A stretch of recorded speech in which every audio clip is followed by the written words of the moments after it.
dog. Stop doing that. What is the dog do? What the dog doing? He's trying to wrap his head in the headphone wires. Oh, dog. Everyone asks what the dog doing. What the dog? No one asks how the dog doing. Hey, everybody. Welcome to another edition of Everyone Racers, a show designed for the world of low-dollar racing and oddball car culture. It doesn't matter what kind of Lemma Champ or Lucky Track Dog League you run, SCCR or NASA, we won't discriminate, as long as you drive it hard and built it yourself. And join us each week for tech discussions, tips, tricks, news and notes in the world of amateur endurance racing, and whether it's on the spot, hella sweet, or we're lucky enough. And Eric gives us just the tip. We're sure you'll giggle a little and learn even less. Everyone report to the paddock. There is no Chris. There is no Chrissy. But I'm Eric. And I'm Jeff. And I'm Mental. And we are Everyone Racers. And thanks for listening to a 3.8-liter episode of our podcast. Mental wants me to talk about the lesser 90-degree V6. I'm going to wait 2 shows and talk about the better 90-degree GM V6, the 231, and just say happy Groundhog Day to everyone. And quickly throw out around the table, Punxsutawney Phil says late winter. No. Long Island Chuck says Jeff, early spring. Jeff, I really need you to read ahead in the notes. Oh, no. Oh. Where did you put that in this morning? Oh, it wasn't there this morning when I looked. I want to shout out to my sister who has a birthday today as well. So happy birthday, Missy. Well, look, no matter what you're driving or what kind of rodent you have in your lap and you're driving, 3.8, 231, or 229, check out our bingo card. Link is in the show notes. What you working on? By the way, this is episode 229. 229. Never got around to that. Oh, sorry. Just completely dogged the all the research I had to do to dig up something that was relevant to 229. Cut and paste out of Wikipedia. No. 90-degree V6. A lot of secondary harmonic vibrations there. But hey, it was a pretty solid motor. A very solid motor. And it was the replacement for the 250 cubic inch 4.1 liter straight six in 1980 for the Malibus, the Monte Carlos, and the Camaros. The 229 cubic inch, or as we know, 3.8 liter 90-degree V6. This is episode 229. Yes. Not to be confused with the Buick 3.8. Subtle differences. That's right. So did the Cars and Cafe this Sunday. That's always a good time. There was some great stuff there. And I have working a split schedule. I've been hanging a lot of sheetrock. So there's a wall over there that's got about half the sheetrock on it. And Vicky has started to order our doors. So we are trying to get this place done. And I am going to have to renew my NASA license, competition license. I'm hopefully running an enduro next Saturday. Nice. Ooh. Yeah. Where? Willow Springs. The if you remember when we had the NASA guy on there, it's the endurance racing that NASA is doing now. So it's this is a 3.5 hour enduro, Big Willow. Oh, Big Willow. Very nice. Mm-hmm. On my bucket list. Eric, what you working on? I did as often I have to. People call me from distances and ask me to troubleshoot their car through the internet or through the phone. So I was able to diagnose and correct a Subaru bad drain system where they're fogging up a window.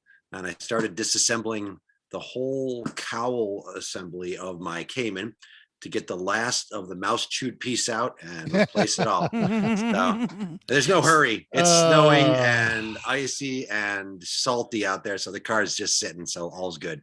And I totally went out of order and forgot to introduce you because we know you so well that you don't need an introduction, but the listeners might not. So this is with Chris and Chrissy gone and away for the weekend. We're happy to have our often teammate Eric K. Are you going to reveal your last name, or we just go with Eric? Eric Kritzler. There you go. I'm well known. Yeah, I'm everywhere. I don't know if you needed any anonymity to be on the show with us fools, but we call you DJ 914 because you love the air-cooled Porsches, and this is going to be a Porsche-filled episode. And yeah, we're talking a lot of Porsches today. And you just mentioned, tell us about your which is it, a 87, 987, and it's trouble with the Mices. Oh, the funny thing is it's not a lot of damage, but it's a lot of individual small pieces, and it's all plastic, and it's just replace. And then the problem is you got to remove large sections in order to get to the little places to replace. So it's not a big deal. That 987's a 2007. It's blue. Did you enable beautiful blue screen share? Yeah. Oh, did I? If not, I will right now. Disabled. Okay. Yeah, let me know when take a second. Yeah, take your time. Go ahead. And while you're bringing that picture up, we were getting text, the text pictures of your junk from the We Like the Tuna Here team, and he works in a shop, and that's actually one of the things that is ruining his days right now. Is cars are coming in with mice damage. Yeah. So this is a 987 2007. It's beautiful.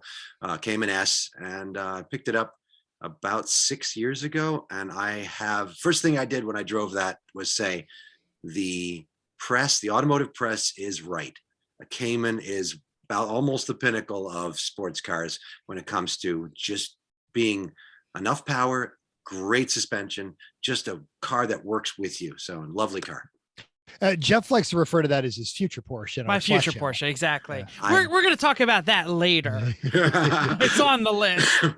But yeah, you are a 3-pedal Mafia regular. You're a lap dog, one lap of America in your high school. Am I correct? 914? It is not, but it is. We'll get to that. We'll get to that. We'll get to the details. I should say what I've been working on. He is a fascinating person, which is why we're having him as a guest host. I appreciate that. I'm so excited. I should say what I was working on. This is New Jersey, so I was snow shoveling and watching the 24 Hours of Daytona, and I had to put all of the Christmas things in the attic, and I just got finally sick of the lights that are in the attic. We've like pulled downstairs kind of attic, you know what I mean? And one like Edison light bulb on like a little pull chain. And I said, why am I dealing with this? For under $50 at Lowe's, I got 2 big LED work light things. I got like a remote switch. I got the cords I need to go from the thing. And now it's like I can actually see and use those little dark corners and hide all the Christmas stuff in the corners. So that's what I was doing. It's a hard argument to not go to LED now. Yes. Almost wherever. If you're just in it, change it. Mm-hmm. Yeah, everything that's going up in the house here is we're replacing with LEDs because they're cheap. They're in there, and you say smart too because I can hook them up to the smart speaker. Mm-hmm. All right, you can make them do like little light dancing when you're dancing for your wife and stuff like that. Wow, that's on the OnlyFans. Yeah. Sorry. Well, it's got to have a little teaser so people know where to look. Yeah, I got the I think I paid like $15 Harbor Freight plug-in end-to-end for my garage, and they were like no, I think they were like on sale for like $10, and I bought like 5 of them just because I was like, well, let me get them all now, and I hooked them all up in a straight straight line, and it's like you could do surgery in there, and it's still less voltage than like the old like 4-tube shop light that I used to have. So it will last infinitely longer, and yes, totally. So anyway, where are we at? No, Chrissy's not here. I have to yell myself. News and notes time. See what I'm wearing? It's for you, Eric. Wait, do it again. Do it again. I was on the notes. Show me. Oh, golf. Oh, I love it. Oh, that is fantastic. Nice livery. 18-time constructor champion of Daytona. Anyway, we're going to talk about Daytona in a minute. Let's talk about General Motors. Ooh. Because why? Because GM released its 4th quarter earnings. And for those of you who don't know, that also means that they can add up the last 4 announcements and figure out what you made for the entire year. And depending on the spin and who wrote the article, last night, 2 articles came out. They used the same numbers. CNN says GM posts record earnings despite chip shortage. And automotive news, a Canadian site posted GM profits drop 39% in Q4 as chip shortage slows production. So it boils down to fourth quarter sucked for sales, but they still turned a huge profit of over $10 billion over the year because with car shortages, you don't have to price cut as much, and closing factories is even cheaper than trying to get the UAW to reduce pay. So yeah, it doesn't matter what kind of pandemic you have, your giant bloodless, heartless corporations are still going to make a ton of money. Thank you, GM. Crazy. All right. I love if anyone is shocked by this, bear in mind, this is the company that purchased and dismantled streetcar systems throughout the United States in the 50s so that they would have to replace them with buses, which is one of the reasons we're in the environmental state we're in. This should not surprise anyone. Yep. All part of the suburban sprawl, right? It's all about what we can sell people to get them to buy more and then be hooked on it. Oh, yeah, absolutely. Yeah. Well, Eric, you got a story, right? Absolutely. And I thought this one's particularly topical given, I think not the last one, but the two before that of your podcast.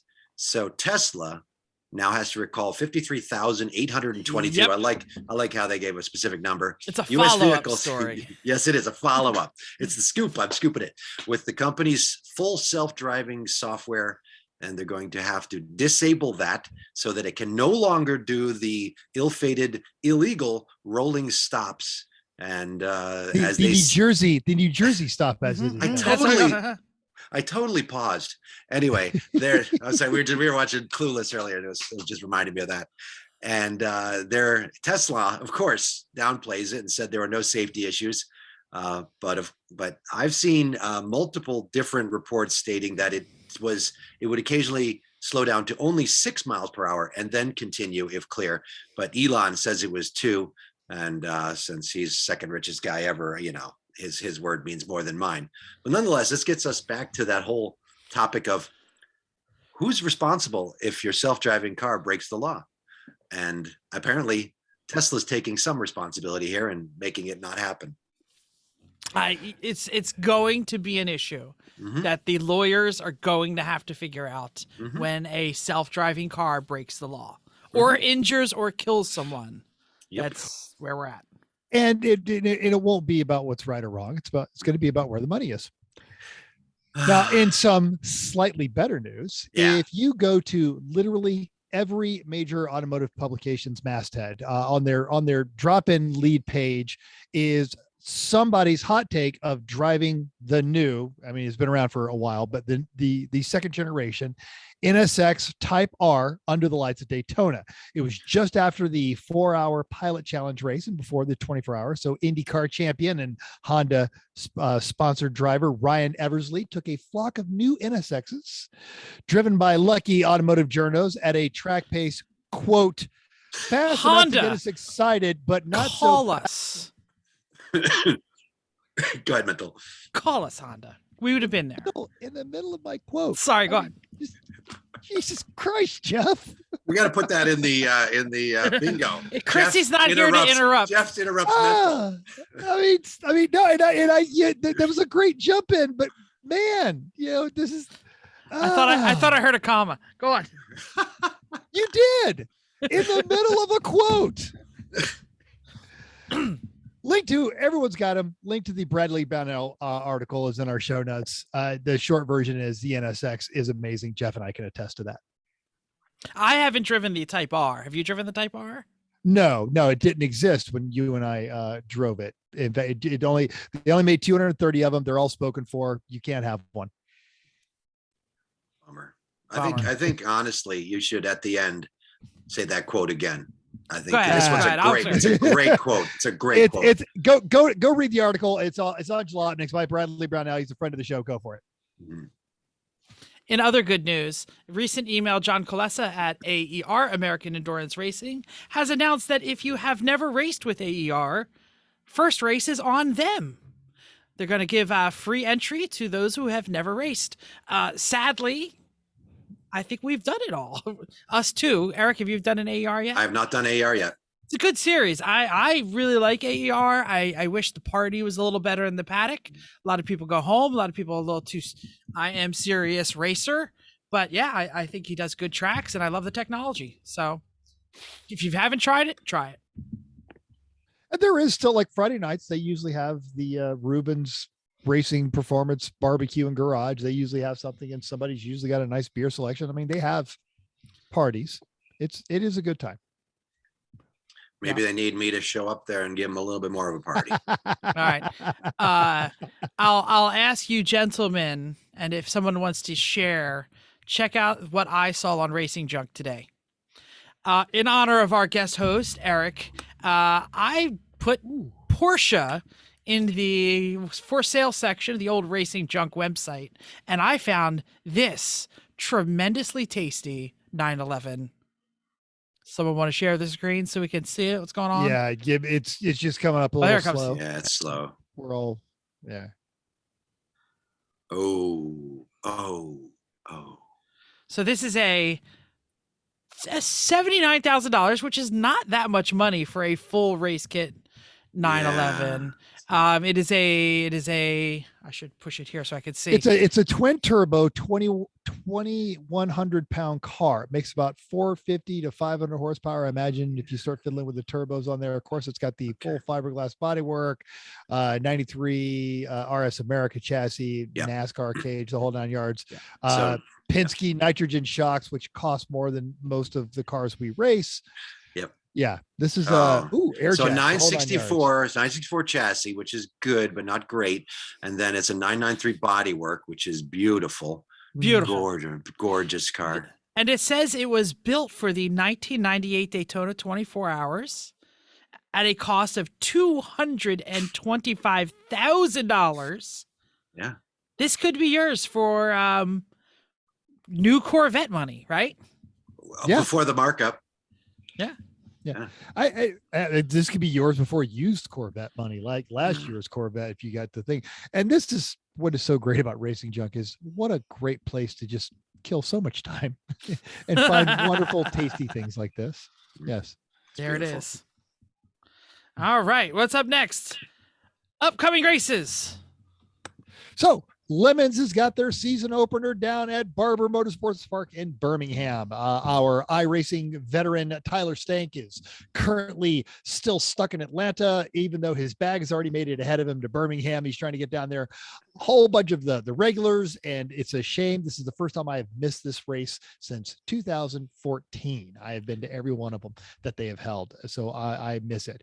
But there is and I think Corey's actually flying in and doing an arrive and drive. Yeah, he's trying to keep that on the DL, but yeah, he's doing that. And then Michael K, there's going to be a great pit party down there. Some other great stuff going on there. Now there's 108 cars, and I failed to recognize that I had not gone through and broke down the BMW, Miata, and Honda Porsche versions. But it's Lemons race. Expect a minimum of BMWs, and everyone's going to think they're boring and some of that kind of stuff. But here's what's really, really cool. It is a 1977 Chrysler Imperial. This car, yes.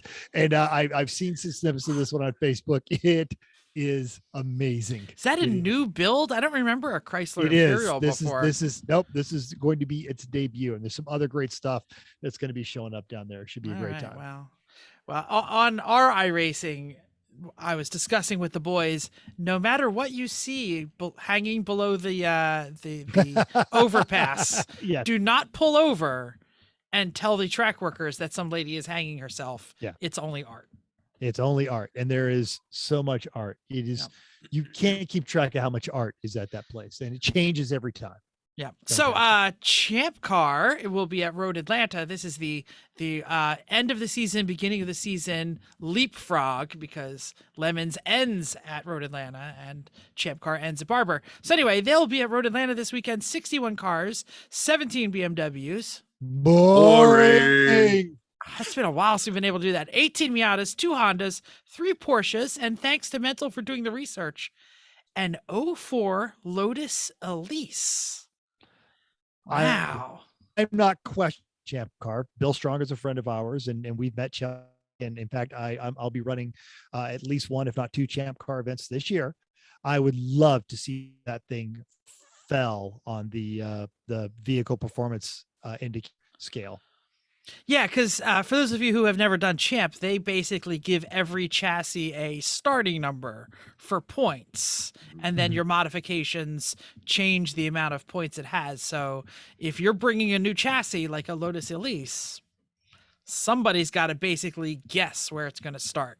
Well, and it is a formula to it. You can always show up and run their outlaw class. They'll Yeah, they let call you it run. XX. Yeah, Something like they'll that. let you run just about anything that isn't, completely stupid and is absolutely safe. So yeah, and there's a lot of folks will go down there, and it's not even that their cars are cheaty. They just don't want to do the math on it. They just want to have fun racing. Yeah.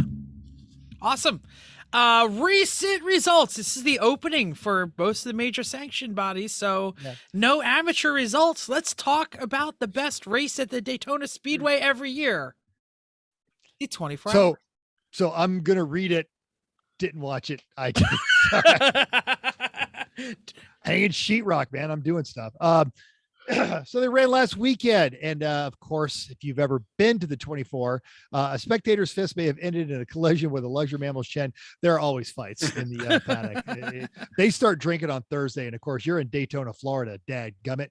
But we're going to talk about the race results. The Meyer Shank Acura won overall with Elio Castaneves behind the wheel as it crossed the finish line in a heated battle that saw the lead change in the last few laps.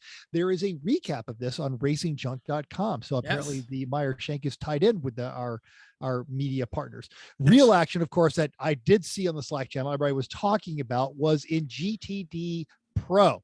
2 911s, both Porsche factory driven, nose to tail, last few laps. And then on the last one, I am going to butcher this poor French name, Mathieu Jamais, who just passed Lawrence Van Thor, who was leading most of those final laps.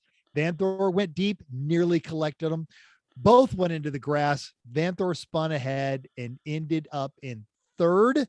And the race leaders were in the same turn. So they literally had to drive through this dust cloud. It was a tense moment, awesome ending. Glad nobody was hurt. Nobody wadded up a car, but that's, whew. And those Porsche guys, man, they are always fighting for that next level. So they do not give anything. Yep. 18-time winner at Daytona Porsche. So they've been there before, and maybe they'll come back. And Helio, with a different team, actually took the checkered flag last year. So he is a 2-time back-to-back winner. There was an interesting moment, I guess with about an hour, maybe it was 45 minutes left. The Meyer Shank car Acura was leading, and they asked the driver, who is their regular, full-time driver, got 40 minutes left. Can you handle it? And he said, no, take me out. And they put in Helio to take it home. And the the in-race interview, they said, were you feeling bad? Were you slipping? And he says, no, in his French accent, had to go to the toilet. Gotta hurry. Priorities. Yeah, gotta hurry and finish the race. That's a good one. A former guest, Patrick Wilmot, was down there for the 4-hour race. They did not do as well in that AOA Audi. And also, I guess the Miata race was quite interesting as well to see. And of course, my guy Jordan Taylor. I'm not a Corvette fan, but I'm a huge Jordan Taylor fan, and they were 8th. The Corvettes did not fare well. No, it's all right. Always another year, right? Yep. Well, and it's not that I don't want them to do bad or to do well, but it's always hilarious when they do well because Jordan Taylor's going to do something. Nice. Yeah. And clearly Mental was hanging so much drywall he wasn't watching the Twitter. Donnie, I hope your chin is okay. Listener feedback time. All right, it's E1R birthday season. And as it always starts with, Sunday was Chrissy's birthday. Thanks to everyone who wished her a happy birthday. She'll be back next week. Absolutely. I posted a rare photo. Well, not a rare photo. It's a common photo, but of a rare event. It was me getting rid of a car, and Andrew S. was in total disbelief in his best internet cat language. This is not Mental's way. You buy more, consume. So obviously I wasn't watching the Instagram because Mental posted up a picture of Punxsutawney Phil, who saw his shadow today. And we post the results and the weather predicting critters across the U.S. And on the Facebook, Dickie P said, man, if I had a gun, I'd shoot that son bitch so he couldn't tell me about 6 more weeks of winter. So clearly, Dickie P, you're a Staten Island Chuck fan, because Staten Island Chuck totally says spring is coming. I don't know. Your driveway says different. Yeah. I have actually been to Punxsutawney on Groundhog Day and saw them pull the rat out of the hole. It's a funny story. When we have a couple drinks, I'll tell you all about it. Now, since you've got 6 more weeks of winter coming up, it is a perfect opportunity for you to hop on that elliptical. Survive the 25. All right. So Jeff, this is you, I think. So yeah, this is me. So 5 podcasts, us and 4 others, are all challenging ourselves to lose 25 pounds. It was from Thanksgiving time to April 15th. And I am still stuck at 7 pounds. I am working out like a maniac. I am quickly running out of time. I did a lot more. We're also reading racing books and doing sim time. So my sim time is going up. I'm getting much better at the sim. I have like license points now in iRacing. I'm very excited by that. But I worked out like a mofo, and the number of workouts is up, the intensity is up, and it's just the weight is not coming off. So I don't know. I guess I got to look at the plate. Yeah, a little bit more out. Maybe, but also knowing, and maybe it's a little bit of healthy. You're still getting more healthy, so maybe it'll take longer, but it'll still be in better shape in the end. Yeah, right? no, I'm definitely in better. I'm in better shape now than I was 6 weeks ago. It's awesome. Pants aren't any less tight. Maybe I don't know. Maybe. Well, if you're plateauing, man, you got to shake it all up. Yeah. But we're back in the world of sim racing, which Jeff alluded to right there. And Lemon started the 2022 season with an Enduro at where else? Of course, it was at Barber. Bearded Sim Ryan, Eric Rude, Lady A, Hoosty, and I were joined in the announcer's booth by Matthew Kalish, who is a noted motorsports, particularly rally photographer and E-Podium motorsports commentator.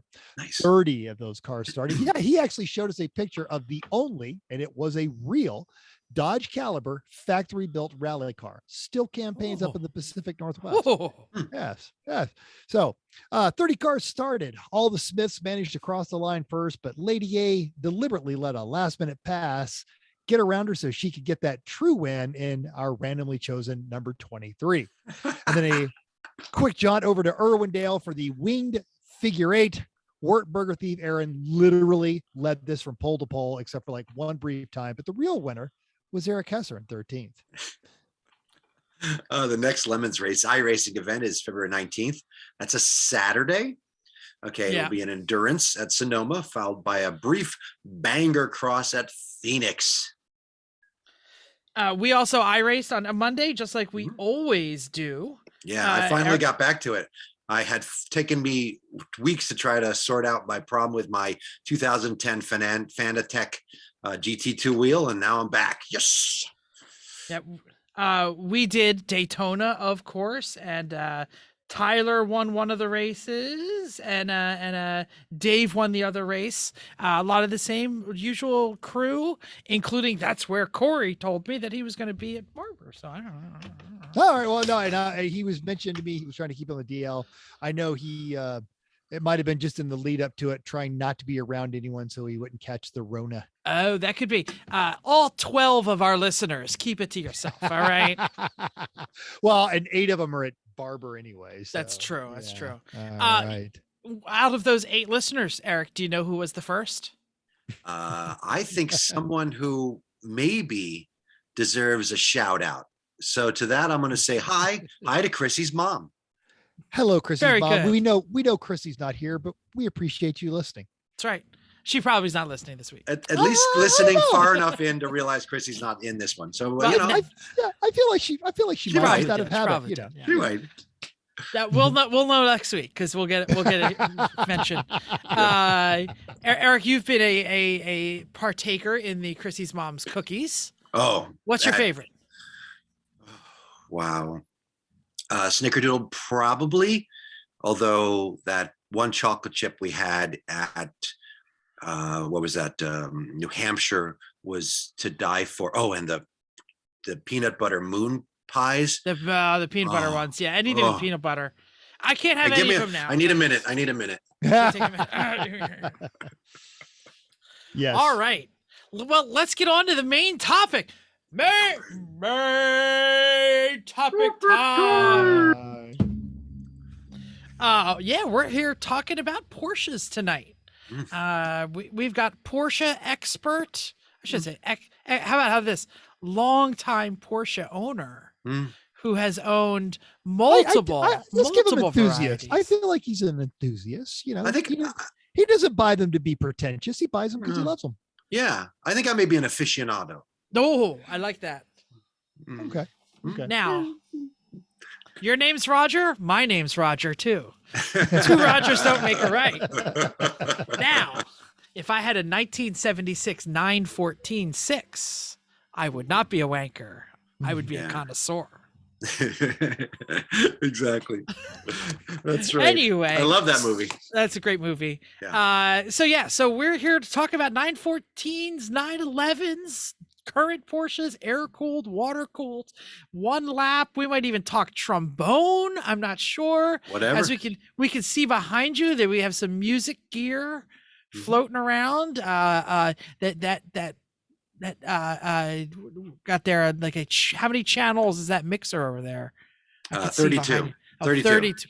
All automated faders. It's a great thing. Not only that, it's got, I know, this is not everyone's music, but it's but it's got 16 auxiliary channels, so I can do anything I want to it whenever I want. That's Perfect. awesome. And for those who not, again, we see Eric all the time. We love having him at the track. He is also a music enthusiast, and I believe to a degree this also plays in how you make your living. During the Rona, you guys had the socially distanced band on the cul-de-sac. You and your neighbors would all stand a far enough distance apart and play songs, the entertainment of your neighborhood. That's fantastic. And when we bought the sad trombone, I remember it. New Jersey. It was New Jersey. Some years ago, you were actually playing different tunes for everyone as they came and got their trophies. So that's all I know how to do. You're like playing songs. No, I love it. I love it. Thank you. Yeah, it's great to be here, guys. You know, I listen to this podcast all the time, so it's fun to be on it, fun to be part of it right now. and I don't think I didn't notice that is a 5-string bass behind you. Yeah, I'm a 5-string bassist. There are those who Fretless? say no. Fretless? I mean, I have a fretless bass, but I prefer when I'm. So I'll just go into it a little bit. I'm in multiple bands, and I do a lot of singing, and while singing, and I don't think I'm proficient enough to truly play a fretless bass and sing at the same time, because I really need to know where those fingers have to go while you're trying to do all things at once. So fretless, you got to be listening and playing and singing, and that's too much for the brain to work at this time. Maybe I'll get there someday, but frets for me. So, yeah, no, I appreciate it. We already mentioned that you had some sort of 914 in high school. Give us your Porsche journey. I'm gonna go down the Porsche path. Go ahead. So, like many kids who grew up in the 80s, everywhere you looked, there was a VW Beetle in someone's backyard. Including my own. So we had a 66 Beetle, and I converted it into a dune buggy when I was about 12 years old with my dad's help. And that like hooked me for life, mostly because my dad didn't do it for me, really. He just kind of helped here and there. And it turned me into what I think is critical, is that I found joy in accomplishing things in a mechanical sense, right? It's like making a project, making it happen, getting it done, and then looking back and saying, I'm able to do this. And at 12 years old, it makes a huge difference. I mean, you say dune buggy, was it like a Myers Manx or a Baja? The Baja style. Like a Baja style. Those are fantastic. Yeah, it is one of those things that you know what? Here, I'll show a picture. Oh, you gotta watch this episode on YouTube. So for those who are on the pod, what you're going to see is a old, as you can imagine, old picture when I was a kid. Oh no! So Oh. this is a This is a sand rail. rail style. Yeah, Oh, like a rail. wow. Yeah, based on That a is. You and say Baja. I was it's thinking one like of when the they rare. pull the fenders off and jack them up. This is Oh no! awesome. Yeah, And this is irony of ironies, there's another Beetle behind you. yeah, and that funny thing is that's actually we'll talk about him a little bit. Tom Buswell, that's actually him and his brother's Beetle at the time, same time we were taking these pictures. So That is fantastic. Yes. So if you're watching this, and I say budget build. I don't want to be insulting It about was. that, but clearly a budget build because you're running on the original wheels and what looks Oh, like yeah. the original tires. But this is a full up Tube style sand rail. tube frame sand buggy. Like these things are they're very popular out here in Las Vegas, and and nowadays people are dropping LSs in them. But this is amazing. This is fantastic. Oh, And that wow. is a I torsion didn't think bar I could rear? be more Yes. impressed with Yes. you, but yet here I am. And you did this when you were 12. I was yeah. still like, just trying to jump my BMX bike off of rickety wooden ramps. This was actually when we were 15. So at the time I had gone through different motors and I'd done this. And by the time I got into high school, it actually looked pretty good. It had different wheels. But at the time, you're working at Pizza Hut for $3.35 an hour, and it takes you a 4-hour shift in order to buy freaking valve cover gaskets, right? So you're like, one step at a time. Everything takes one step at a time. Anyway, so I amassed a collection of VW Beetles, and this was all before I had my license. And I would swap them out and sell them, and or bring the ones to the junkyard, etc. And every day on my school bus ride, we went past this house, and it had a orange 914 in the driveway. And I would look at it and I think someday, it felt like the Wayne's World moment where he goes to the thing and he goes and he says, someday It'll be mine. Oh yes, it will be mine. So hey, read the sign. No stairway. So I got the gumption one day when I just gotten my license, and I drove up there and I went and knocked on the door. I said, "Hey, how much? How you want to sell this?" And I did the exact obvious right thing. I got it while the husband wasn't home, and I got the wife, and she said, "Make me an offer." So I paid her too much at the time. I paid her $900 because it was a basket case. And it had a whole lot of things. The engine was in the little field next to it, and the transmission was under that bench that the engine was sitting on. And it had sat for 7 years. So it had sat since 1980. So it was driven for 5. It got in a little bit of a mess, and then sat for 7 years. And I picked it up, brought it home, and in a month, I had rebuilt the motor and was driving it around. And another one of those moments of sense of accomplishment at an early age that drove me to never, I never give up when I'm working on things because I learned I can do it. And it's such a good thing to have those cars as kids. So. And you still own this vehicle? I still own this vehicle. So I'm going to show, I'll show a picture of that too. Cause so for those on the pod, what you're going to see is a picture, or when you get to it, is a picture of a 75 914. Oh yeah, in orange. Hold, is it showing it? Yes, it absolutely it. is. And that's that gorgeous, just the great 70s colors that you just don't see anymore. Yes, I love those wheels. Molly's. Yeah, I'm a Fuchs man myself, but those things are just right. Yeah, no, the Fuchs have in car design, it has an uneven weighting, because when you get to it, if it's a 4-spoke, if they paint them, they look like a 4-spoke, and 4-spoke is inherently a static design of a wheel. And so it doesn't feel like it's moving. That's why most wheels are 5, even on 4-lug cars, most wheels are 5 or multiple numbers because the design helps your eye to see it as movement. So anyway, this is the car I got. And then in 87, I played around with it. I drove it to college. I did a whole bunch of stuff to it. I didn't take care of it. And it got a little ratty. But ratty no more. So ratty no more. And here it is a couple years later. I'm just joking. I was gonna say, I believe that one's got some frame damage. Yeah. No, that one was a parts car that I still have, but of course it's nothing but iron oxide now. And about 2000, I had it professionally resprayed, and made it beautiful. And just recently, we'll get back to him, but Tom Buswell put on those chrome bumpers for me because it's a 75, which had the original big old Rubber impact bumpers. Yeah, big Yeah. old boom, boom bumpers.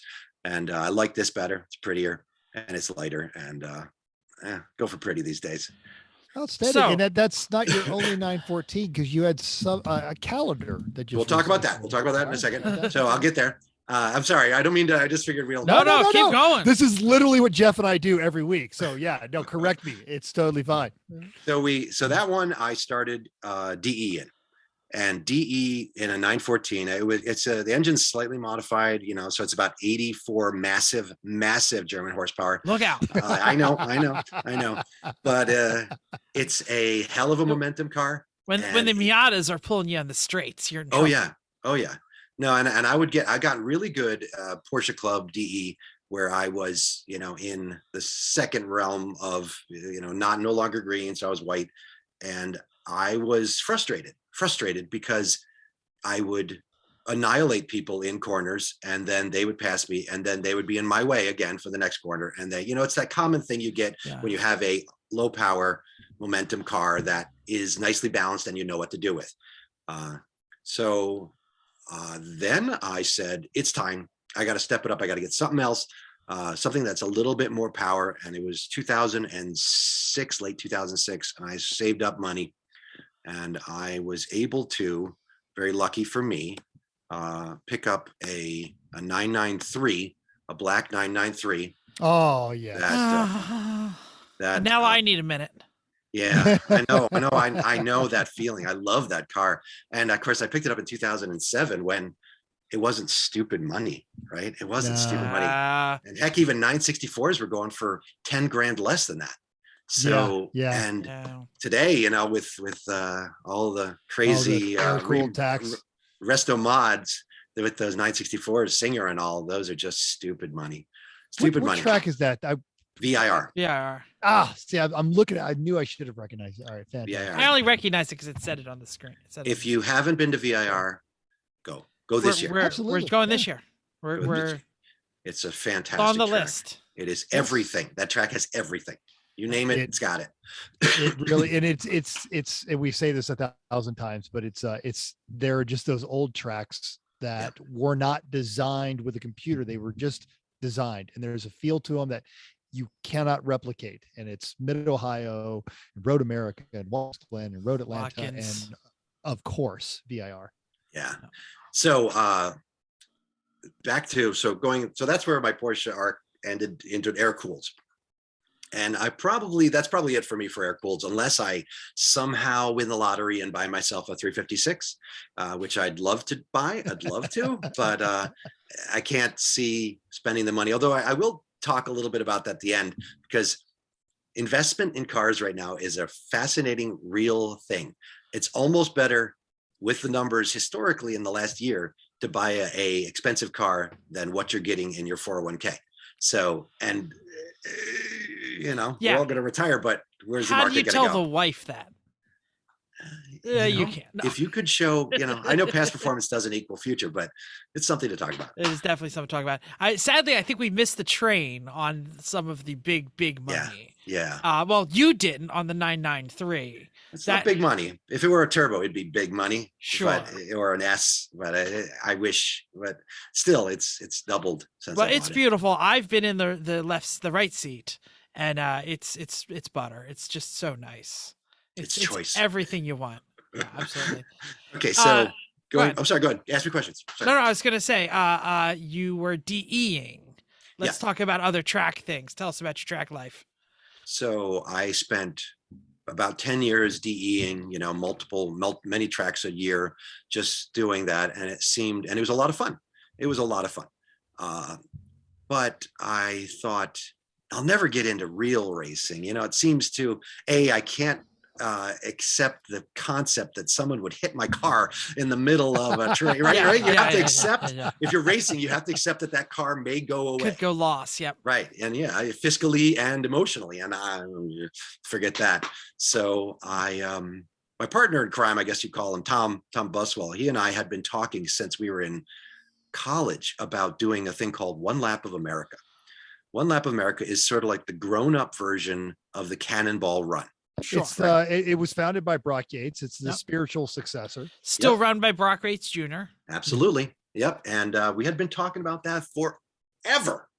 And sort of, 10 plus years, 13, 20, almost 20 years, back in the days when it was a little bit rough, like people would actually get a little crazy in between. And now it's very sedate, but very significant. When you really had to cruise on the transit sections. Real quick, we'll just say this is a circle around the United States. It used to go around the entire United States. Now that does either left half or right half. That is track days, really time trials at Yep. different tracks across the nation. Yep. So get up today in Indiana, race at a track, get in your car, go to Kentucky, sleep maybe, and then race again. I'll walk through the one I did with everybody because I think it's interesting. But so about 2008, I saw something on one of the Porsche forums or whatever that a guy was selling a 74 914 and a garage worth of parts for $5,000. And I said, okay, let me go take a look at that. Yeah, I need one of those. Taking a look at that resulted in. Did it run, or is it with like a basket case? Okay. No, it didn't run, but it wasn't apart. It was just not running. It Okay. had been suffered elemental issues. It came with like 3 engines, about 2 sets of cookie cutters, many Fuchs. I mean, the money in wheels itself was pretty close to what. So Tom and I sort of went in on it. I effectively gave the car I paid for it, but I gave the car to him because I wanted him to start DE, and he didn't have any DE cars. And he got the car running and got a 2-liter in it, or 2.1 liter in it, and started doing campaigning in DE. Tom quickly rose to the ranks, and he's now an instructor and the whole deal. But he said, I'm going to put a 6 in it. So he back when you could just find these discarded worse 2.7 liters everywhere. Yeah. It's a 3-liter SC. Oh. Picked it up for like $2,500, sight unseen, sold the carbs off it and a couple other things, and effectively got the engine for $0, right? And threw that in there. And as we never do that today. That'll be $17,000 right there.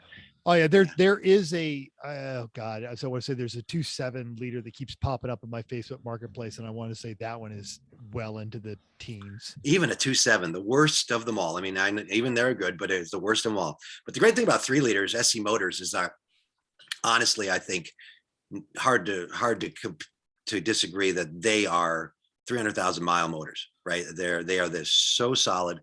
They barely need anything. Even my 993, that does burn exhaust valve guides eventually around 100,000 and stuff like that. But these are just so solid motors. He picked that up. We don't know how many miles on it. He has been campaigning that at the Glen and everywhere since then for 10 years.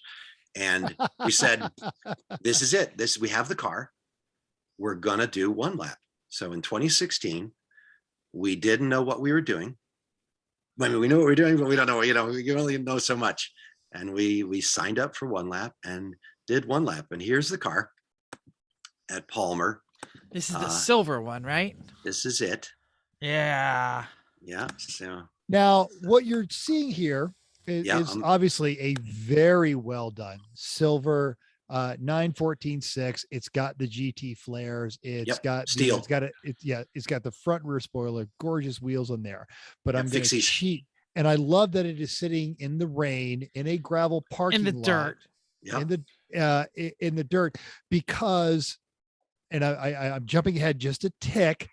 This is the event you met Chris and Chrissy, and as Chris tells it, we met these 2 lunatics in an uninsulated 914-6. Yep. That's us lunatics. We were the lunatics, and I totally agree with it. And I knew that, that first day I said, this is crazy. We're doing it. Because you had no real heater. No heater at all. Okay. No heater at all. Of course, no air conditioning. There's no sound deadening in this car, and it is not quiet. No sound deadening. And and the seats don't recline in a 914. They got nowhere to go. they're whatchamacallit, the steel, the Kirkies. aluminum Kirkies. Oh, Yeah, They were aluminum Kirkies. Kirkies. God. 2,800 miles in Kirkies. There was only one little saving grace is that Tom's mother had sewn these like foam seat bases that we stuck in while we were riding along, but that wasn't much. And I had Oh, crazy. All right, I'm gonna stop sharing a bit. Anyway, so let's just go over that because I think one lap is something that Lemons people would love to do that kind of thing. I think you guys would love to do it. Oh, I would love to do it. Absolutely. Absolutely. Yeah. So this is how it started out. We started out at Tire Rack, which hopefully Discount Tire doesn't change this scenario after the merger. Started at Tire Rack and they did a wet skid pad test. So every one of these items that I'll talk about is actually a competition. And there are many different groups. We were in the vintage foreign, which lucky for us was only 3 entries. Most people have GTRs or GT3s or major Corvettes or something. Yeah, They're a lot really, of major turbos. yeah, huge. Yeah, people are big iron, fast stuff. Oh yeah, and they go really fast, but their competition pool is larger, as you can imagine, because they have that many of them. They're all going for the overall win. So started out Tire Rack, wet skid pad, and then What was against you? You said there was 3 cars, so it was 914.6. What else? It was, do you remember? 914.6, certainly. There was a 944 with a LS swap. Okay. And there was a 280Z with a Chevy, I forgot, a Something, monster yeah. motor. And it was an automatic. V8 of some sort. V8. And that team, we can talk about that later. They were amazingly excellent and consistently just laps after laps of really fast work. So that one was the one with the hard one to beat. Okay, so then from there, we left that night. It was dark early, and we're like, "What the heck?" And it was raining, and we drove all the way from South Bend, Indiana, South right? Bend, yeah, Notre Dame area to Pittsburgh Pit Race. Got there, went to bed, had a little bit of sleep, got up, went to the track and ran at Pit Race, and it rained the whole time, and that was fine. The car proved coming out of that, it rained even more, and we were trying to keep the windows unfogged. Pit Race, we did okay, felt okay, but neither of us had done Pit Race before, so it was just you do what you do is you Pit Race is not an easy track to learn. It's long and yeah. It's confusing up at the upper area because it's turn, and then you're like, oh, now where am I? Okay.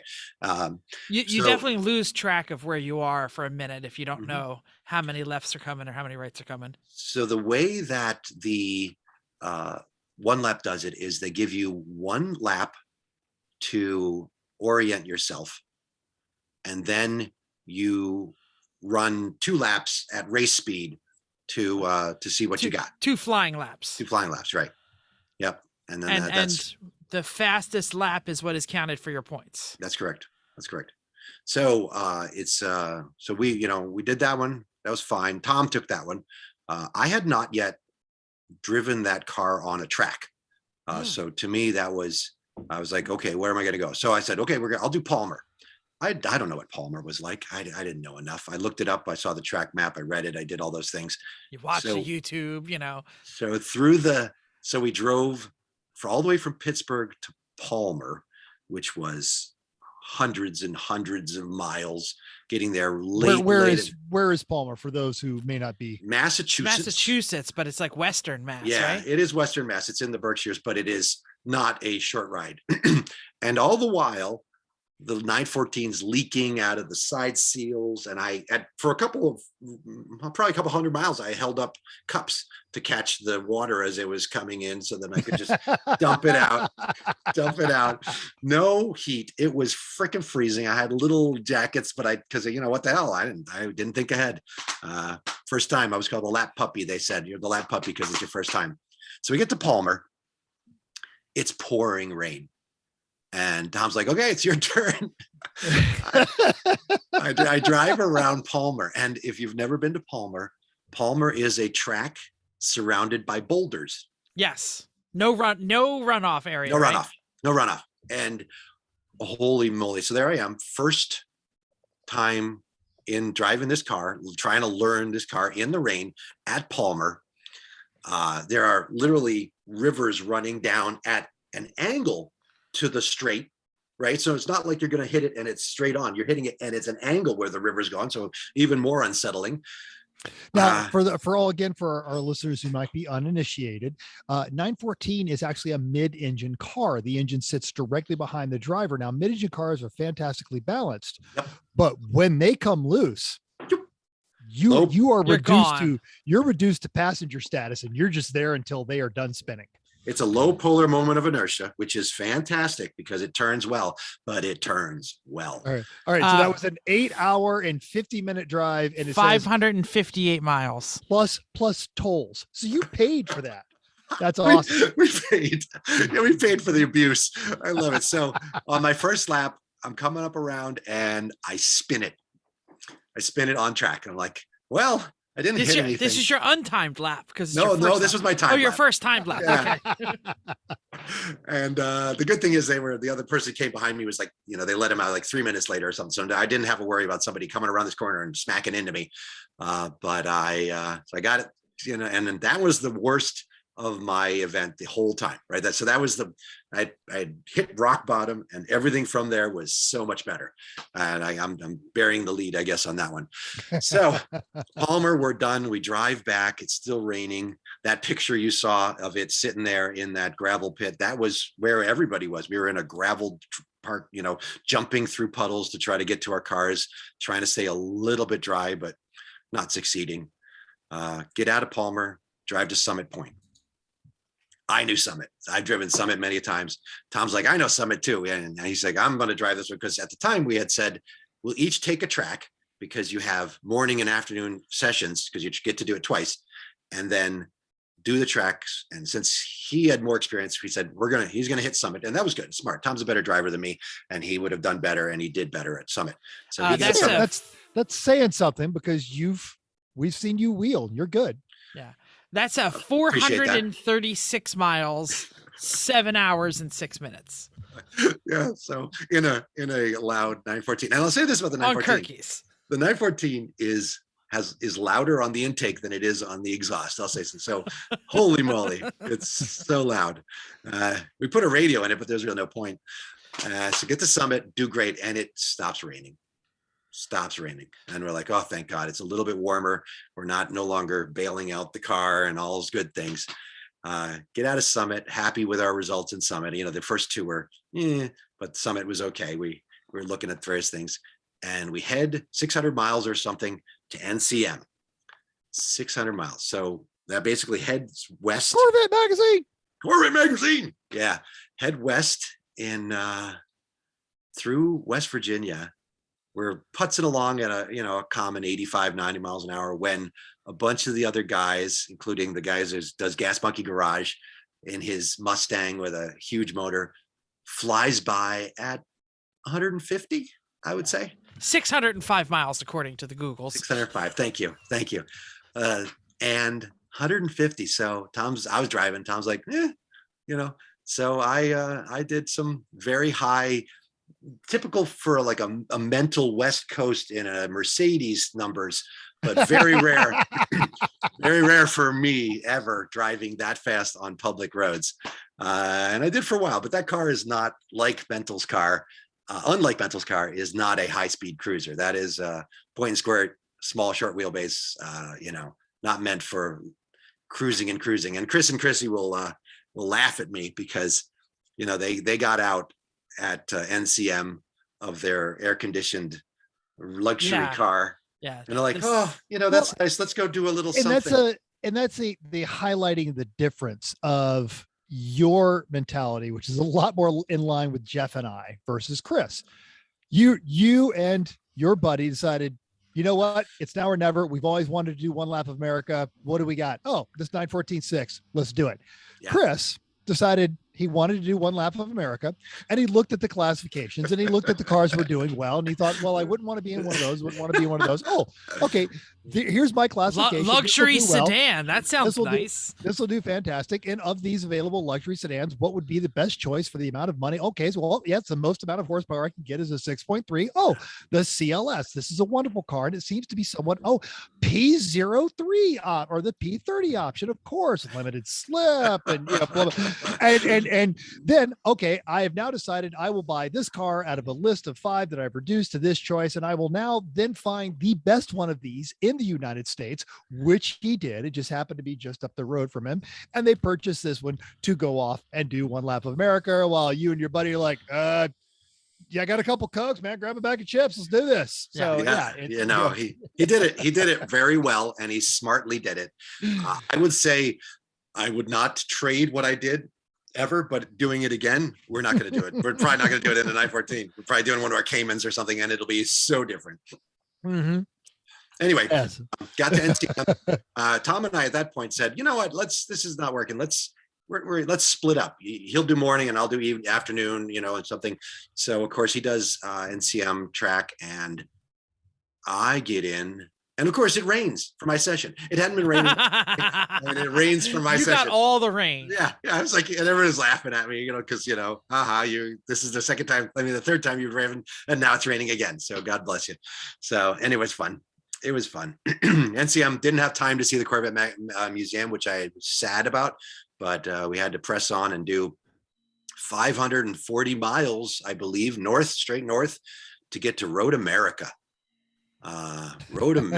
Sheboygan, it was got there. There's a possibility I might be able to do that one this year.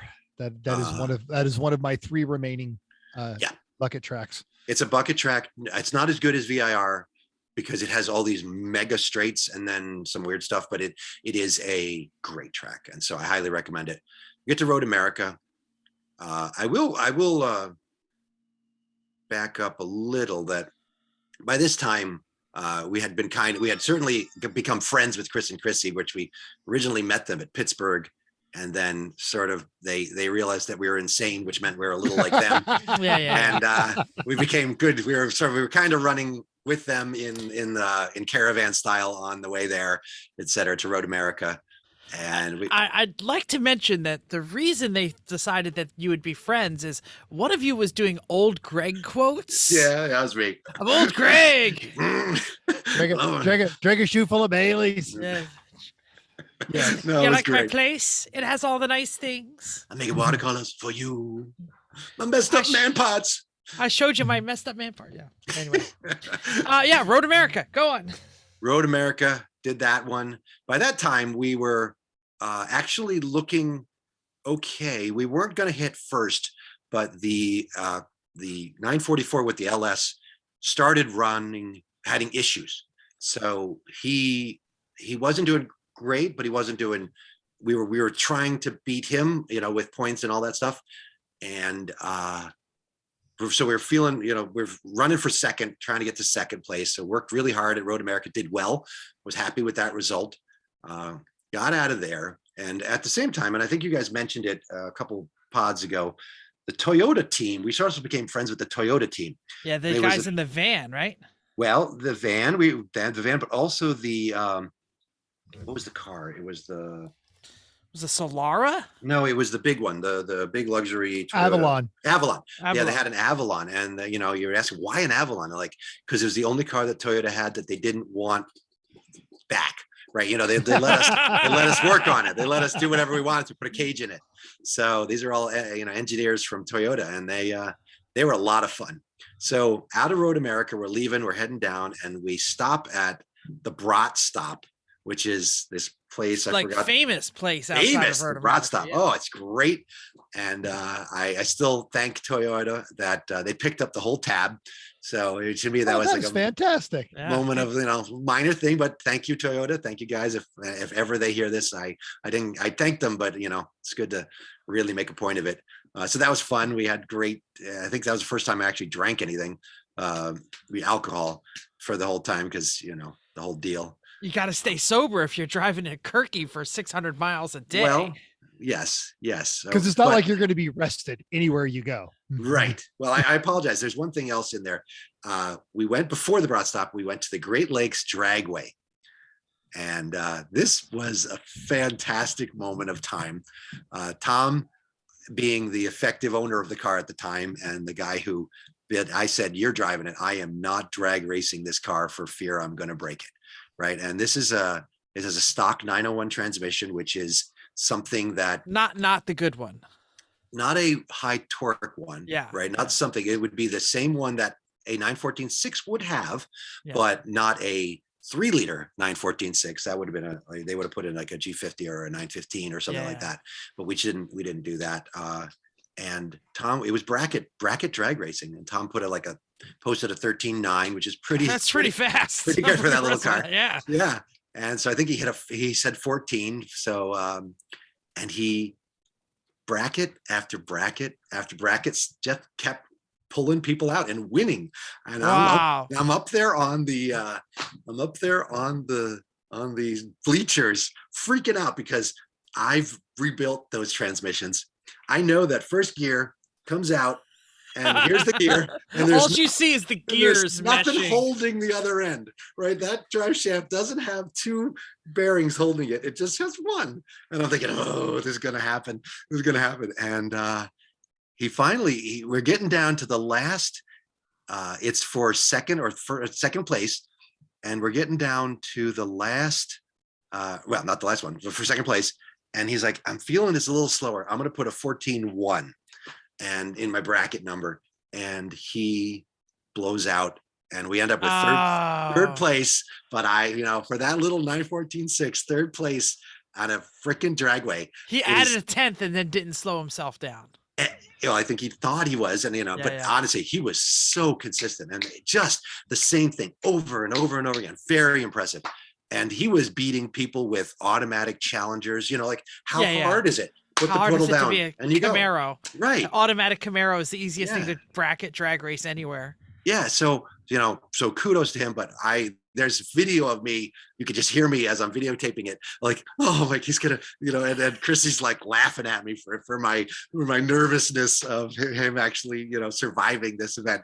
So we get third place. I'm like, this is awesome. We're third place. How can we not win? And then I look at the standings, and you get 1 point if you win the drag race. That's the lowest. Yeah, it's the lowest thing because nobody cares about the drag race. I know, but they're all road racers. But it was a great. I hope I will never forget that moment. I can still feel the adrenaline in me, thinking, "This is awesome. We're close to." If he had won that one, then he would have to do one more, and he could have won the whole thing. So. So anyway. when we did the Grassroots Motorsports Challenge in the Wartburg, which was a 2.2 liter Subaru off of a Beetle transmission, a 4-speed Beetle transmission with the swing axle. Yep. Chris won perfect light. They were running the Pro Tree, and he pulled a perfect 500. That's and they awesome. gave him a trophy for that. That is awesome. I didn't know that. He may have told me sometime, but I don't remember that. But that's fantastic. No, it's good. It's a lot of drag racing is silly fun. I totally understand how it's an addictive thing. It is. It's not my sport. I'm not that into it. I don't think I would ever build a car for it. Mm-hmm. But what if you're like, oh, I'm a road racer, I don't do that drag stuff. You get over yourself. It's fun. Yeah, no, there's no reason to be elitist. And on top of that too, racing is racing. Yeah, right. Absolutely. Well, what'd you guys learn at PRI, right? That endurance racing is what, 20% or 18%? No, not even road racing. Oh, road racing. It's endurance 20%. racing is a subset of road racing, and it's 13%. 13% of the tracks operating in the United States are road course. Wow. Well, anyway, so it's so then from there we were really they really pile them on early, right? That ride to NCM was the hard one. This was only 100 miles or to Autobahn from there. So we drove to Autobahn, well, probably 200 miles to Autobahn. And that was our last of the tracks. Had a great time. And that was the first time I got to ride in your car, Mental. Chris, they allowed us to do parade laps or whatever, fun laps. And we all piled into it. And I was impressed. I was impressed at how fast this car could go, especially with 5 of us in there or whatever. Yeah, it's only 500 horsepower. I mean, I know, but it's not a 5-seater. It's only a 4-seater. okay, 4 of us. You're right. You're right. There's only 4 of us. Right. Good call. But that was a lot of fun. Autobahn was great. And we rode back the next day, 100 miles or so to Tire Rack, did the dry skid pad. We were running RE71s, which was great in the dry, fantastic in the dry, and not good at all in the wet. And it showed the differences in our skid pad. I don't remember the numbers now, but and that's, of course, for me, that was great because all my racing until NCM, I think, and Road America was in the wet. So now we know go to some Michelin. We'd have to pick a Michelin Pilot Sport 2s. Autobahn is also a highly underrated track. It's great. Well, I'd say highly underrated because they just won an award for Facility of the Year at PRI. But it's a great track. It really a lot of that has to do with the track management because the track management at Two tracks is best, right? Yeah, 2 tracks, north and south, and then they can put them together. But they did north and south, and I ran the south, and I think Tom ran the north, and we did good. And on the way back to Tire Rack, looking good. Did our dry rack and had the big ceremony at the end. At which point I realized the kind of money around me, because they did a raffle, of all sorts of cool stuff for charity. Of course, the whole thing's a charity. And these guys were just dropping $2,000, $3,000 for a memorabilia thing. Yeah, whatever. It didn't matter. Just dropping it. And I'm like, this is awesome. Making it rain. So in the end, sorry, go ahead. I think it's cystic fibrosis. I can't remember. No, it's for dementia or Alzheimer's. It's the same thing what Brock. Unfortunately, yes. If you haven't seen the Haggerty YouTube on the Cannonball Lamborghini, it does it. Yeah. So we ended up even when Brock was running it, I want to say it was for cancer because he lost he lost a son to cancer. So yeah. Yep. And so in the end, we were second place, and a million memories and fantastic stories and some lifelong friends met. And so which car did you beat? The 944 or we beat the 944? That 280Z was driven flawlessly, and it's funny, you could listen to him and see you just roll in the power and roll out the power, never shifting, because it was all just automatic, some sort of 3-speed slush box. And oh man, he was good, and he was good about brakes, and he just ran that car really smoothly and really well, and obviously knew the tracks too, which it does help. Well, now you would be a formidable weapon on several of those tracks because you've been running limits now with us since 2016. And we should mention that for prep, many of these guys are literally flying the entire season before and getting track days at all the tracks that they're going to be at for one lap. And one lap does the kind of the eastern half of the United States on one year, and then the western half, and then the eastern half of the west. More Midwest, because it always starts. True, Midwest, Colorado. Then they go to NOLA and then back up, and then they do the East. We'll probably do the one that's the Midwest when we do it again, if we feel that punishment is necessary to ourselves. Yeah, because why go to tracks No, Tom and I are talking about it though. Because we now both have 2 Caymans, similar cars, and we're both inching those cars towards the point where they would chasing the dragon. Yeah, there it goes. I get it. That's how it always starts. No cages yet. No cages yet. No. Do you need a cage? You don't need a cage to run. No, but he'll want Brock. You have to kind of talk the car through with him as to whether or not what you intend to do. Like there was a couple cars there that like a 918 Spider was there. Nobody's gonna cage that thing. Yeah. So there's a whole lot of stuff but that thing ran at the drag race 999999. And he didn't even have it in launch mode. He just pressed the pedal. 99. No, you shouldn't use launch mode on a bracket race because it's going to be too hard to launch. But he wasn't doing it he was doing it for the fun, not for that. That's great. I'm glad to, and since we're talking Porsches, and I think JP said it best. Our buddy John Polnick from whatever he is, Bid Nerds. Their Fascination, Bid Nerds, yep. Yeah, all those things. Porsche people drive their car. Yes. Ferrari people look at their car. Yeah. So Porsches, and my experience, are happier when they're driven. right? Same thing. And I know you guys, poo-poo on them, but same thing with VWs. A VW that sits is a VW that's broken, and a VW that's driven every day is actually a pretty happy car. So mostly it's common German car situation. So the only thing wrong with a modern possible. Volkswagen product is the possible electrics, because the motors run great. I mean, it's not. It's the chassis electronics, not the motor. Yeah, there's issues. There's no doubt. I don't think they're that significantly different than most other manufacturers anymore, but certainly the old G3 timeframe Mark IIIs and the horrible issues that they had back then were enough to turn any enthusiast off for decades. So yeah. I if I could have bought a R32 Golf or a GTI even at reasonable money, I might have gotten one, but their prices are they're just not in the same ballpark as my Korean buddies. So yep. All right, so let's talk more Porsches here for just a little bit here. You have air cooled, you have water cooled, you've had the 914.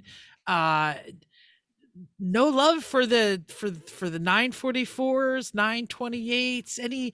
Any other Porsches out there that are pulling your eye?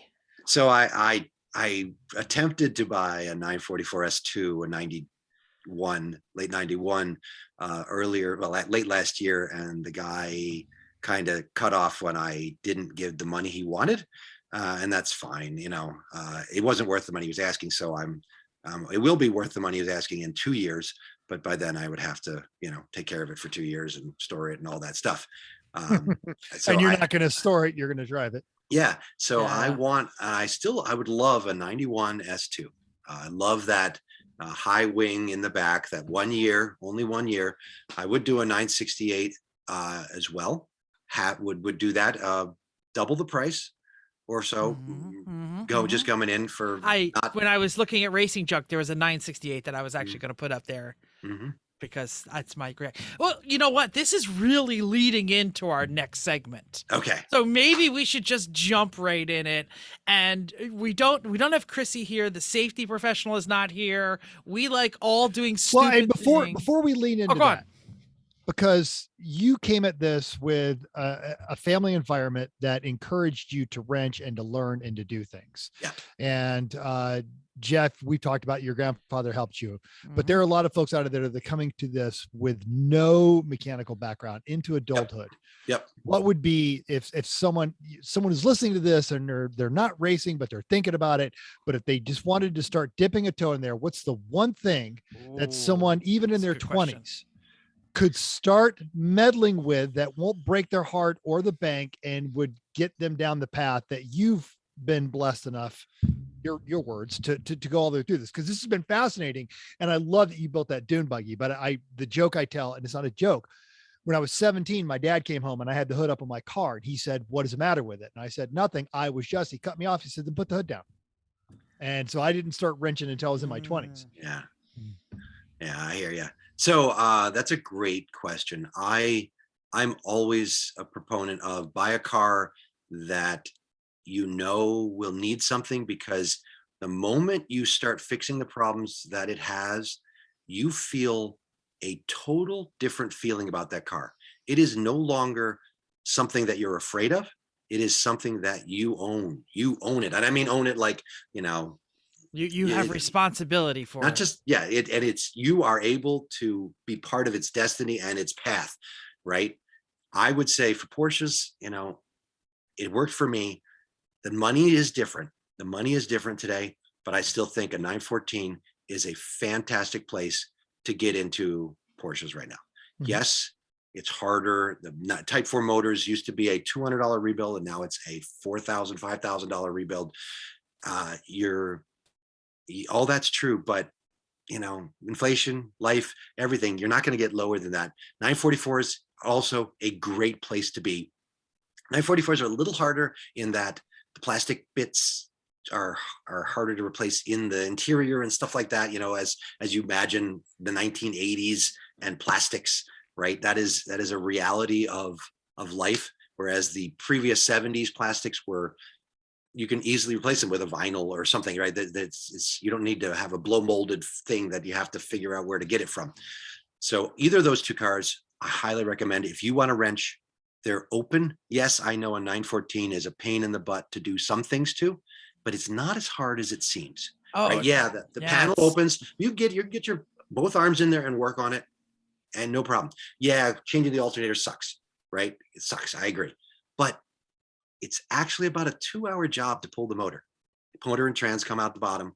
You don't have to disconnect the exhaust. You don't have to do any of that. Pull it, do the things you have to do, put it back in. Those are the things. Porsche 914s are, sorry, go ahead, Michael. Well, I was going to say that, but that actually does tie quite well into what Jeff is about to lead us into with our. No Chrissy here, so we don't have a safety tip. We talked about the care and feeding. We talked about some fantastic experiences. I've never owned a Porsche. I'm the only one on this broadcast who has never owned a Porsche of any type and dreamed about them my whole life. So I will tell my brief story. I grew up in the backseat of an SCCA rally car. So not performance rally, but TSD rally, time, speed, distance. My father had the hot hatch thing before it was a hot hatch. German built Ford Fiestas, all kinds of things. Very neat. Yeah. Which, are really the Kent, whatever. So anyway, his friend, who was an accountant, was making a lot of money. And my dad was like, oh, he's getting a new Porsche. He's getting rid of his old Porsche. I don't remember what his old one was because I wasn't cognizant. And he showed up with a 944 turbo S4. Maybe it might have been S2. It was an S. Yeah. It was the wide, it was a fender flared, the whole 9 yards. And it was the most amazing car my 12, 9, 8-year-old, I'm not even sure how old I was, ever saw in my life. And I fell in love with it. I still love the shape of a 944. Tell me, hella sweet but terrible, should I get a 944? Which one should I get? How much of a steel spike am I sticking in my ear? What's the story? What should I do? Give me advice, oh sage of the PCar. Well, look at that. So my highest recommendation to you is to not get a turbo. Turbos are worth more. They cost more. They are hugely more work when it comes to anything related to the exhaust. Porsche, in their infinite wisdom at the time, said, hey, there's a lot of heat on the side of the exhaust. We're going to route the turbo onto the intake side with the pipes go underneath and deal with that. Okay. Gold. I love gold. So there, that right there. So what I would say to you is the latest you can find S2, which is, between 188 and 208 horsepower, which ain't shabby for a 2,400 pound car. Yeah. And yeah, it's not going to hit the 217 or 247 horsepower that you get with the turbos, but there's more power there's more area under that curve, in some places. So there's a lot to be said. I would get an S2.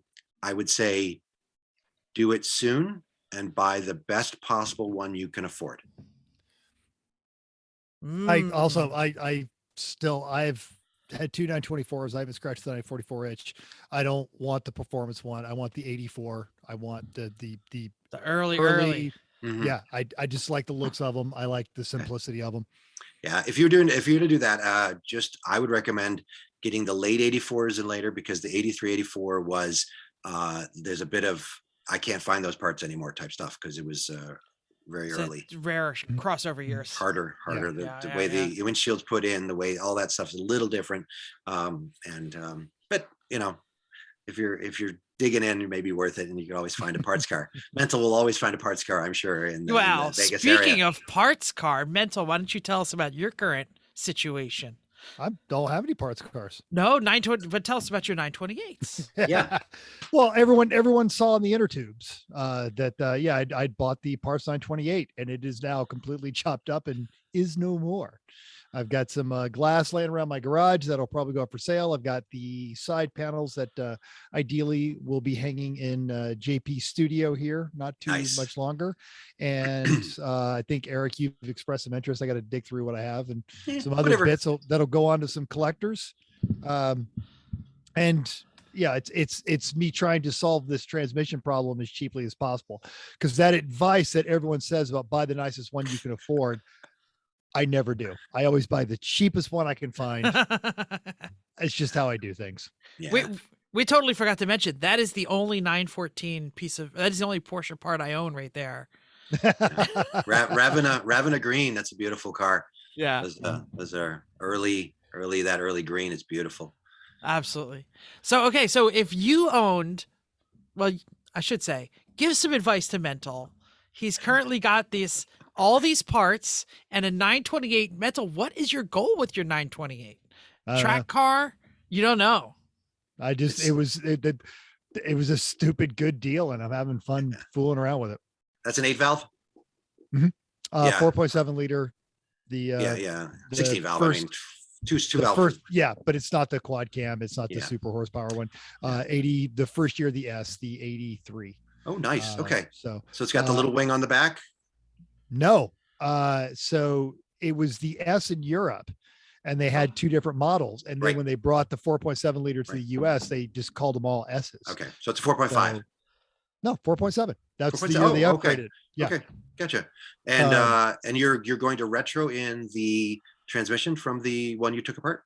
Ideally, we're going to see what I can do with this automatic first. And then when I get it sorted and it's going through, and I'm not going to further complicate issues by throwing a half-baked transmission swap into it, then I'll do the half-baked transmission swap after everything else is settled on it. Your parts car was a stick? Correct. Oh, I didn't know that. That's why I bought the parts car, because I could take everything off of it, and the wheels were in good shape. And so, yeah, I love 928s. I think 928s, like a 968, is one of those designs that if people didn't know it, you drove that car out and they would not have any concept that is a 40-year-old car. Not at all. Right. Design. You're like, that's almost, I mean, they use the words timeless on cars that aren't timeless, but this one's timeless in my opinion. Until you put the headlights up, then everybody would be like, what is that? Cool. Yeah, they're cool. They'd be like, oh, but in the world of pop-ups, and we all love pop-up now headlights. We all love them. They're the greatest pop-ups. And the most wackiest pop-ups. Fight me if you think there's a better one. I'd say wackier the Corvettes. The rollover twice one. The backwards flippy ones. Yeah. But they don't. When they're up, they don't look like they did anything weird. No. Yeah. And when the 928s are up, it's like teardrop. It's like a really, really expensive audio speaker. Right? Those ones that have like the Nautilus style where it's acoustically designed through nature. Yeah. Or it just looks like a painted hot rod. I think it looks like a snail, because they're like on stalks. They're like so high up. Yeah, no, anyway. Those are beautiful cars.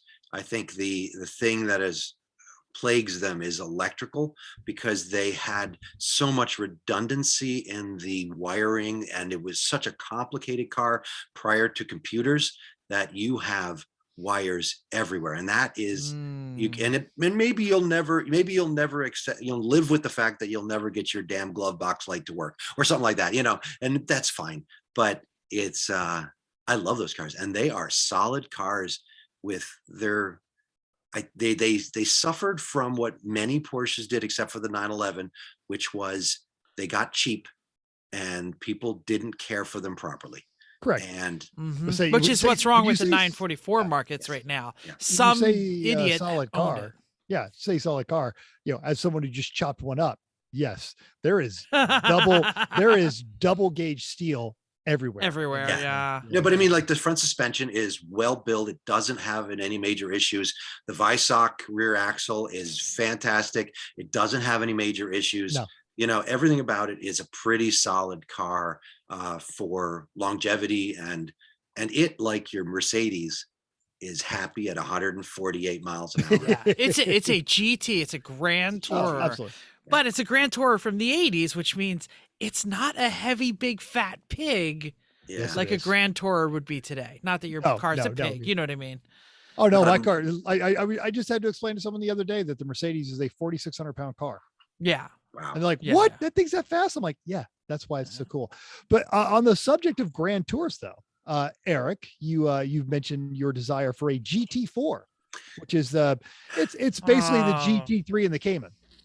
It's basically a big old flat 6 4-liter in there, and mid-engine, not rear mid-engine. So it's a true Cayman. It's a Cayman, but it's the explain it to the people who might not know, because I'm not 100% sure I know. So there's Caymans. There's the 718 Cayman, right? And that's the now Current 4-cylinder body, boxer engine, 2.5 liter, multiple S and non-S as power outputs. That is a fantastic car. Then there's the GTS 4-liter, which is a flat 6 4-liter, normally aspirated, with almost 384 horsepower or so. And then the Cayman GT4, which is spherical bushing, suspension, and all those real things like you get in a GT3. Same suspension front end as a GT3, obviously different rear because it's mid-engine.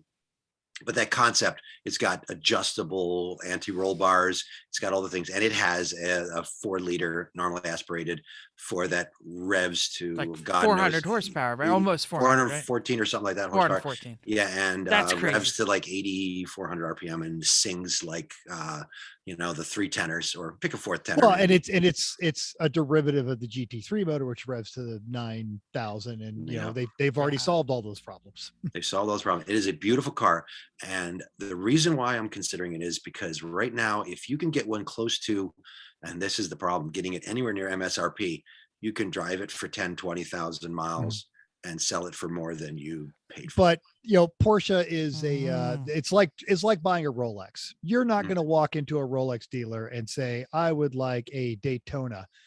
They're not going to sell you one until you've bought 14 of their lesser things to it. And you're not going to go to any Porsche dealership and say, I want a GT4 Cayman, because they're not going to sell one to you because you haven't bought 14 Boxers and 3 Cayennes from them.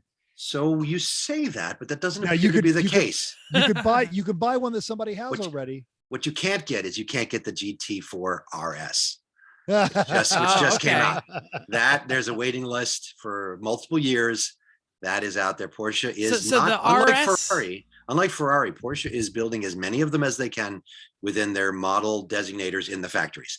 They are not limiting production. It is not a limited run on any of those cars. So besides the insanity of today's car market, Porsche is not gouging like Ferrari does on a regular basis. Well, Porsche makes more of their money through investments and things than it does. It's really a stock trading company that happens to build cars. And SUVs. Yeah. They make a lot of money in SUVs. They make a lot of money in SUVs, which is fine. Sell every one you can. Every Macan out there just means there's another generation coming out. Yes. So I think this is an amazing thing. So the GT4 RS is out, and you're saying that has made the GT4 obtainable. Well, not fiscally, but it isn't the one that the guys who must have the best and the best and the best, even if they don't know how to drive, must get. Right. So, yeah. So have you ever driven a GT3 on track? No. Oh. It is on my list of things to do. That puts mental in me above you a little. Absolutely. We have driven that. And I want to tell you, I again, grew up idolizing Porsche, but it was driving that 911 GT3 that made me say, whatever it takes, I will own one.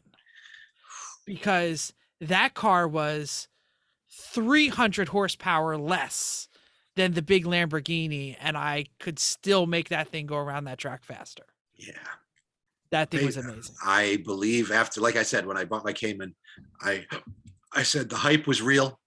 The automotive journalists knew what they were talking about when they said how great this car is, how it's been on like top 10 lists for Car and Driver for the last, 10 years or whatever. I don't remember the numbers, and that is the reality of it. And they say the same thing about the GT3, and I believe it's worth it. But The question is it an investment or is it insanity? Oh, And that's the question. I don't know. I think we all have hella sweet ideas. I think we should all do it. I think Mental should do the swap. I think you should get the GT4. I'm going to start shopping 944s right after this podcast because Look for them in Vegas, because I just all those ones I showed you there were all they were all $5,000 to $8,000 rust free running titled Vegas. Yeah. Oh, I gotta have one. I would highly recommend. I mean, after living with the rust, and you saw my my rusty 914 Yes. Of the Northeast, any car like that, any used car I will buy will be, especially pre 76 Fly and free. drive. Would be go get it from the west or the south, or well, the southwest, not the south. Yeah. So, but yeah, Well, yeah, it's beautiful. This is awesome. Do you have anything you want to tell our listeners to go check out? Any band websites, Instagrams? I'll throw out a couple things. Good for Sundays, my current main band that I play in. I think it's the best band I've ever. I believe that musically and achievement in doing a great job and picking up things is the best band I've ever played in. I love it, and I really am impressed with where we're at musically, and I would recommend seeing us. I am planning on having us play at New Jersey this year. And that's at the Lemons race. That Good for Sunday. You guys are on the Facebooks. Good for Sunday. Check us out on Facebook. So we got a couple of gigs coming up in the Northern Virginia area.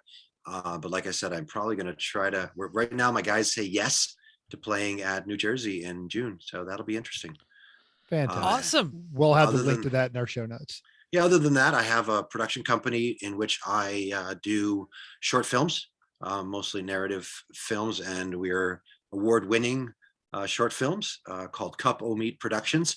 The partner in that, Ron, he's out on the West Coast and he's doing music as well.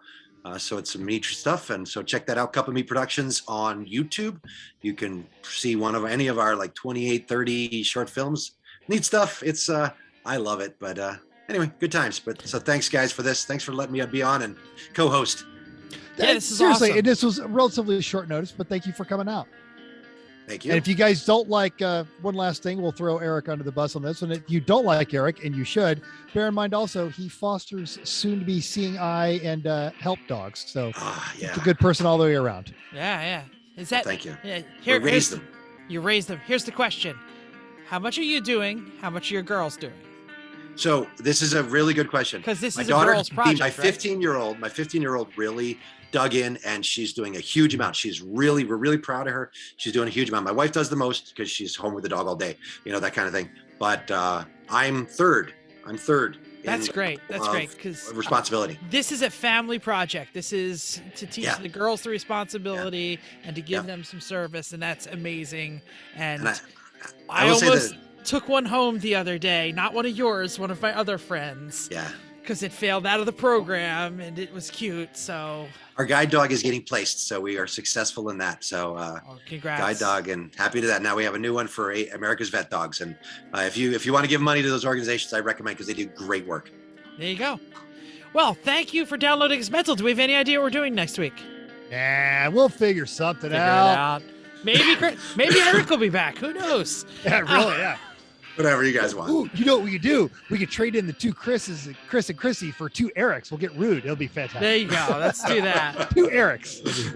All right, guys, thank you for this. Thank you for joining us. Thank you for downloading us. Thanks for watching us on YouTube. We hope you enjoyed this week's edition of Everyone Racers. We hope you'll join us in the world of driving, racing, and building, because everyone can drive across the country in Kirkies in a 914 with a top that doesn't keep the rain. No, you don't want to do that.